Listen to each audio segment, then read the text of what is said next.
नमस्कार दोस्तों, हम लोग आज इस कविता का अध्ययन करेंगे। कविता का शीर्षक है मेरे बिना तुम प्रभु। कविता के कवि हैं रेनर मारिया रिल्के। ये जर्मनी देश के थे, जर्मन कवि हुए। तो कविता का शीर्षक मेरे बिना तुम प्रभु। यह कविता आधुनिक कविता है। इस कविता में कवि ने मनुष्य या जीव की सत्ता के महत्व पर प्रकाश डाला है। प्रायः जब हम धार्मिक कविताओं का अध्ययन करते हैं, भक्ति रस की कविता का अध्ययन करते हैं, तो यह पाते हैं कि भगवान बहुत बड़ा है। उसी ने भक्त को बनाया, उसी ने जीव जगत की रचना की और प्रभु ही सब कुछ है। जीव में अगर जीवात्मा नहीं है तो यह शरीर बेकार है, मर जाता है जीव। तो प्रभु के बिना कुछ भी संभव नहीं है। प्रभु ही सर्वशक्तिमान है। तेरी माया तेरी काया सब तू ही जाने ए प्रभु।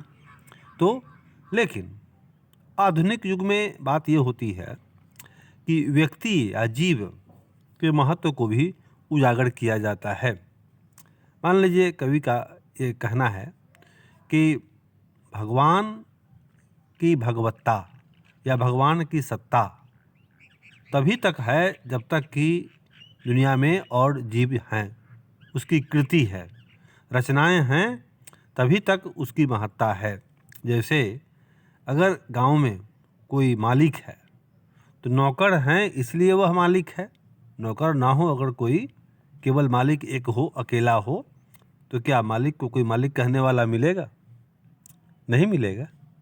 उसी तरह से कोई अमीर आदमी अगर है तो अमीर वह इसलिए है कि उसके आसपास में गरीब लोग हैं, तो गरीब का भी महत्व है ना। वही बात यहाँ पर है कि मानते हैं कि भगवान भगवत कृपा के लिए जाना जाता है। वह कृपालु है, वह कृपा का सागर है, वह करुणा का सागर है। यह सब इसलिए है कि किसी को करुणा की आवश्यकता है, किसी को उसकी कृपा की आवश्यकता है, उसकी दया की आवश्यकता है। वह दया निधि है, दया का सागर है, इसलिए कि हमें दया की सागर की आवश्यकता है। मतलब ये कि अगर भक्त ना हो तो भगवान भी बिना काम के हो जाएंगे। भगवान की भगवत्ता, भगवान की सत्ता, उनकी ताकत, उनकी महानता को साबित करने के लिए उसके साधन का होना जरूरी है। और साधन क्या है? कोई नेता तभी बनेगा जब कोई फॉलोवर हो। कोई भक्त अगर नहीं है तो भगवान अपनी भक्ति, अपनी कृपा, अपना ज्ञान, अपनी महानता किस पे दिखाएंगे? वो कहाँ दिखाएंगे? तो ये नहीं है। भक्ति काल में जो एक धारा थी, भगवान तुम ही सब कुछ हो और तुम्हारे सामने मैं समर्पित हुआ, मेरा कुछ नहीं है, तो इस प्रवृत्ति के से जरा ये हट कर हो गया। इसमें है कि भक्त को भी महत्वपूर्ण दिखाया गया है। अर्थात मामला 50-50 का है। अगर तुम भगवान हो तो हम भी भक्त हैं। अगर हमें तुम्हारी आवश्यकता है, तुम्हारे बगैर हमारा काम नहीं चलेगा, भगवान आपकी भगवत्ता भी मेरे बगैर कायम रह नहीं सकती है। तो कहने का अर्थ यही है कि ईश्वर को भी ईश्वर होने के लिए ईश्वर तुल्य कार्य करने होते हैं। उसके लिए जीव जगत की आवश्यकता होती है।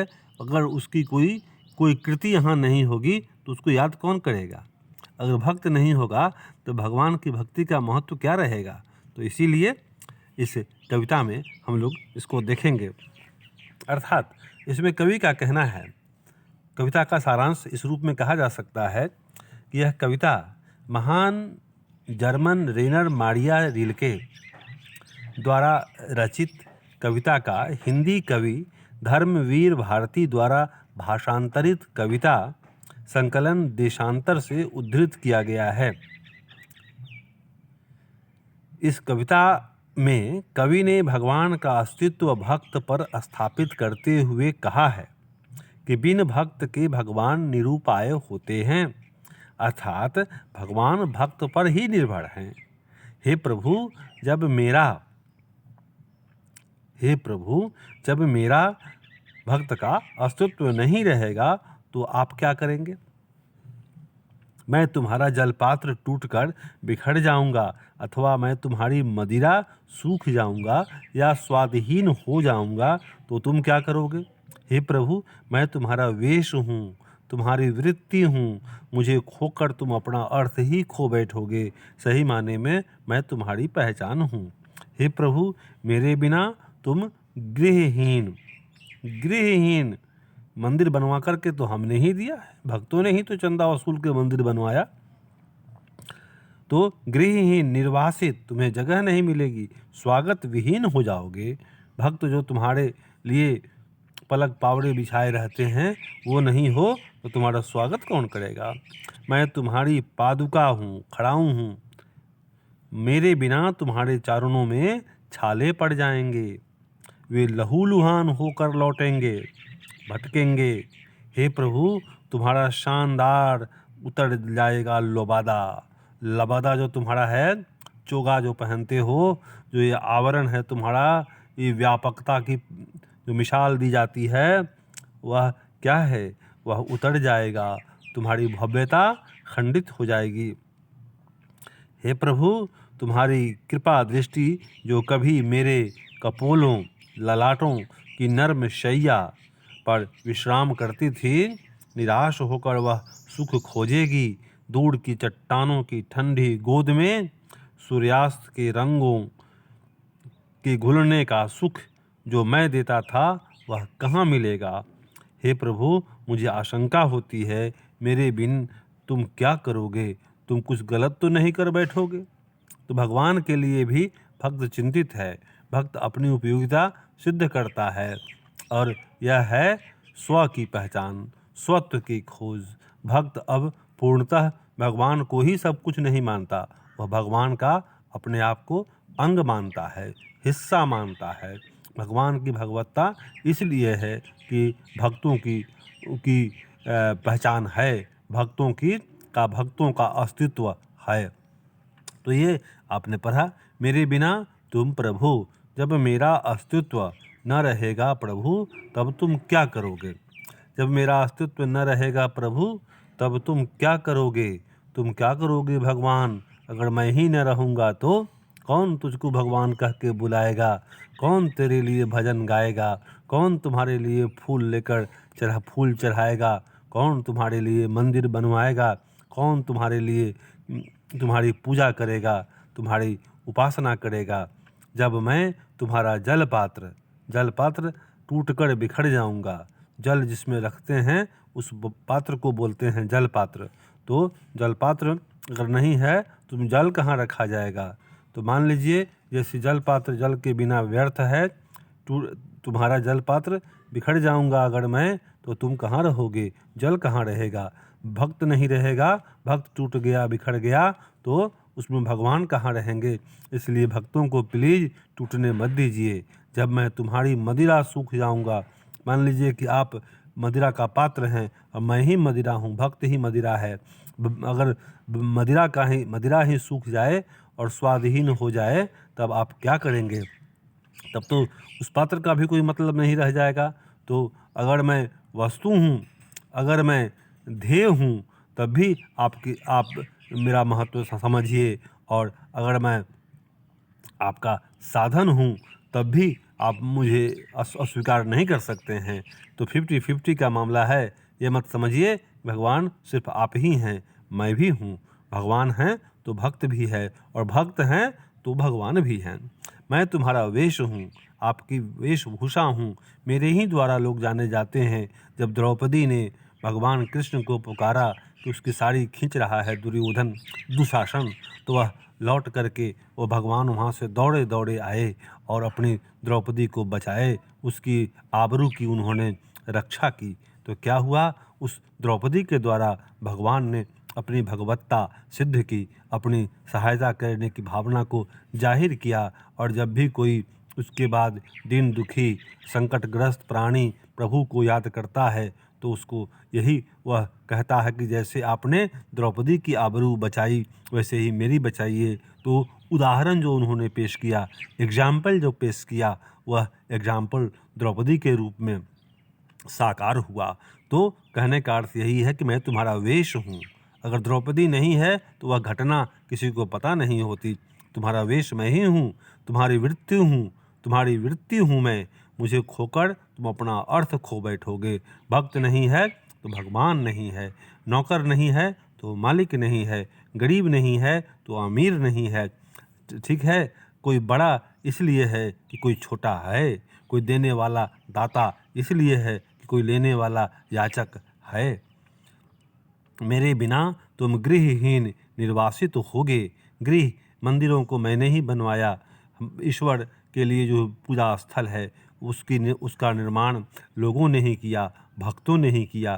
तो अगर नहीं रहेंगे तो आप गृहहीन हो जाएंगे, निर्वासित हो जाएंगे, कोई जगह आपकी निश्चित नहीं रहेगी, स्वागत विहीन हो जाएंगे। आपका स्वागत करेगा कौन? अगर भक्त नहीं होंगे तो मैं तुम्हारी पादुका हूँ, मैं आपकी चरण पादुका हूँ। मेरे बिना आपके जो पैर हैं उस पर छाले पड़ जाएंगे और वे लहूलुहान हो जाएंगे। तो फिर भक्तों का महत्व हुआ ना। तुम्हारा शानदार लबादा गिर जाएगा। यह जो आपका लबादा है, यह जो आपका आवरण है, यह जो आप में ग्लैमर है ग्लेज है, ये नष्ट हो जाएगा अगर मैं नहीं रहूं, अर्थात भक्त न रहें तो। तुम्हारी कृपा दृष्टि जो कभी मेरे कपोलों की नर्म शैया पर विश्राम करती थी, आपकी कृपा दृष्टि जो मेरे कपोलों के नर्म स्थल को स्पर्श करती थी, वह अर्थहीन हो जाएगी। मैं ही नहीं रहूँगा तो मेरे कपोल कहाँ रहेंगे। निराश होकर आपकी कृपा दृष्टि सुख खोजेगी जो मैं उसे देता था, लेकिन मैं ही नहीं रहूँगा तो आपको वह सुख भी न मिलेगा। कृपा पात्र नहीं रहेगा तो कृपा निधि की आवश्यकता नहीं रहेगी। दूर की चट्टानों की ठंडी गोद में सूर्यास्त के रंगों में घुलने का सुख। शाम के वक्त जब सूर्यास्त होता है, चट्टानों में ऐसा लगता है कि उस समय का रंग घुल गया हो। ठंडी होती है वो चट्टानें रात में, लेकिन शाम में जब सूर्यास्त के रंग घुलते हैं तो वह कितना सुखकारी सुंदर मालूम पड़ता है। प्रभु मुझे आशंका है, हे प्रभु मुझे आशंका होती है। मेरे बिना तुम क्या करोगे? मेरे बिना आपका अस्तित्व क्या होगा? हे प्रभु मुझे इस बात की आशंका है। तो यही तो है। तो कहने का अर्थ कि ये कविता मैंने आपको पढ़ाया, इसके पहले हम लोग थोड़ा श्रीमान कवि के विषय में पढ़ लें, इसमें क्या लिखा है। रेनर मारिया रिल्के का जन्म 4 दिसंबर 1875 ईस्वी में प्राग ऑस्ट्रिया अब जर्मनी में हुआ था। इनके पिता का नाम जोसेफ रिल्के और माता का नाम सोफिया था। इनकी शिक्षा दीक्षा अनेक बाधाओं को पार करते हुए हुई। इन्होंने प्राग और म्यूनिख विश्वविद्यालयों में शिक्षा पाई। कला और साहित्य में आरंभ से ही इनकी गहरी अभिरुचि थी। संगीत, सिनेमा आदि अनेक भाषाओं में इनकी गहरी पैठ थी। अनेक कलाओं में इनकी गहरी पैठ थी। कविता के अतिरिक्त इन्होंने गद्य भी पर्याप्त लिखा।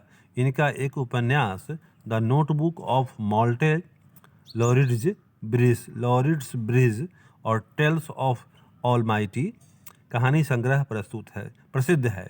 इनके प्रमुख कविता संकलन हैं life and songs, Laureus sacrifice, advent आदि। इनका निधन 29 दिसंबर 1926 ईस्वी में हुआ। रिल्के का रचनात्मक अवदान बहुत बड़ा है। इन्होंने आधुनिक यूरोप के साहित्य को अपने गहरे भावबोध तथा संवेदनात्मक भाषा और शिल्प से काफ़ी प्रभावित किया। इनकी काव्य शैली गीतात्मक है और भावबोध में रहस्योन्मुखता है। प्रसिद्ध कवि हिंदी कवि धर्मवीर भारती द्वारा भाषांतरित इस महान जर्मन कवि की कविता यहाँ प्रस्तुत है। यह कविता विश्व कविता के भाषांतरित संकलन देशांतर से ली गई है। रिल्के का आधुनिक विश्व कविता पर प्रभाव बताया जाता है। रिल्के धर्मी ईसाई कवियों जैसी पवित्र आस्था के आस्तिक कवि थे, जिनकी कविता में रहस्यवाद के आधुनिक स्वर सुने जाते हैं। प्रस्तुत कविता इस तथ्य की एक दुर्लभ साखी पेश करती है। बिना भक्त के भगवान भी एकाकी और निरुपाय हैं। इनकी भगवत्ता भी भक्त की सत्ता पर ही निर्भर करती है। व्यक्ति और विराट सत्य एक दूसरे पर निर्भर हैं। प्रेम के धरातल पर अत्यंत पावनता पूर्वक यह कविता इस सत्य को अभिव्यक्त करती है।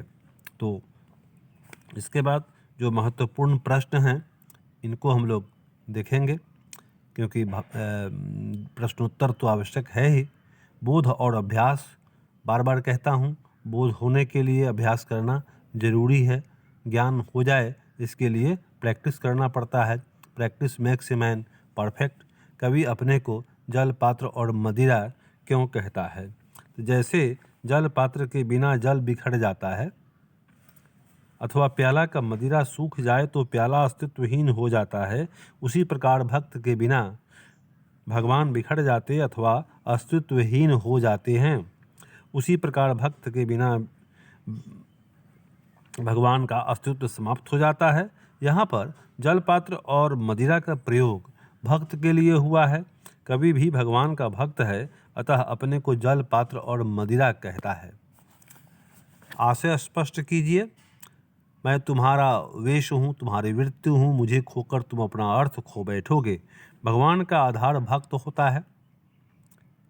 ईश्वर की वृत्ति भी भक्त जैसी ही होती है। अगर ईश्वर भक्त को खो दें तो भगवान का अर्थ कुछ रहेगा ही नहीं। अर्थात भगवत्ता भक्त की सत्ता पर ही निर्भर करती है। शानदार लबादा किसका गिर जाएगा और क्यों?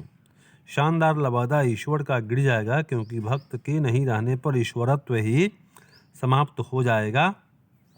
अर्थात भगवान का अस्तित्व की रक्षा भक्त ही करता है। भगवान के अस्तित्व की रक्षा भक्त ही करता है। कवि किसको कैसा सुख देता था? कवि ईश्वर की कृपा दृष्टि को अपने कपोल रूपी नर्म शैया पर विश्राम देकर तथा दूर चट्टानों की ठंडी गोद में सूर्यास्त के रंगों में घुलने का सुख देता था। कवि को किस बात की आशंका है, स्पष्ट कीजिए। कवि को इस बात की आशंका है कि वह भक्त के बिना क्या कर पाएगा। भगवान भक्त के बिना क्या कर पाएंगे, इसी बात की आशंका है कवि को। भक्त के बिना ईश्वर वेशहीन, वृत्तिहीन, गृहहीन, स्वागत विहीन और सुखहीन हो जाते हैं। वे भक्त के बिना कहाँ और क्या क्या पा सकते हैं? अर्थात कुछ नहीं मिलेगा उनको, भगवान को, अगर भक्त नहीं रहेगा तो। कविता किसके द्वारा किसे संबोधित है, आप क्या सोचते हैं? तो कविता कवि के द्वारा भगवान को संबोधित है। हमारी सोच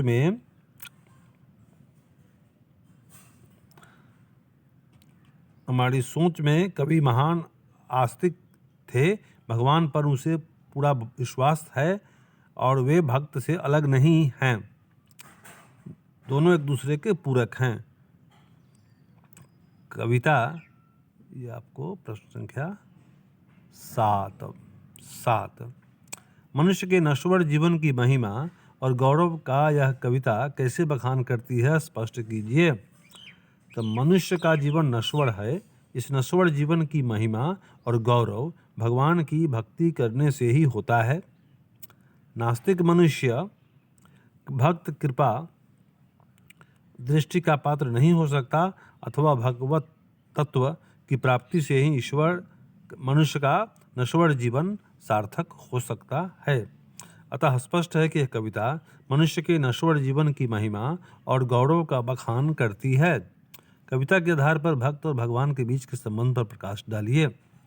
भक्त और भगवान के बीच अन्योन्याश्रय संबंध है। दोनों एक दूसरे के पूरक हैं, जैसे जल और जल पात्र का संबंध है, प्याला और मदिरा का संबंध है। वही संबंध भक्त और भगवान के हैं। यदि जल के बिना जल पात्र सूना लगता है तो जल पात्र के बिना जल भी बिखर जाता है। उसी प्रकार प्याला के बिना मदिरा और मदिरा के बिना प्याला अस्तित्वहीन हो जाता है।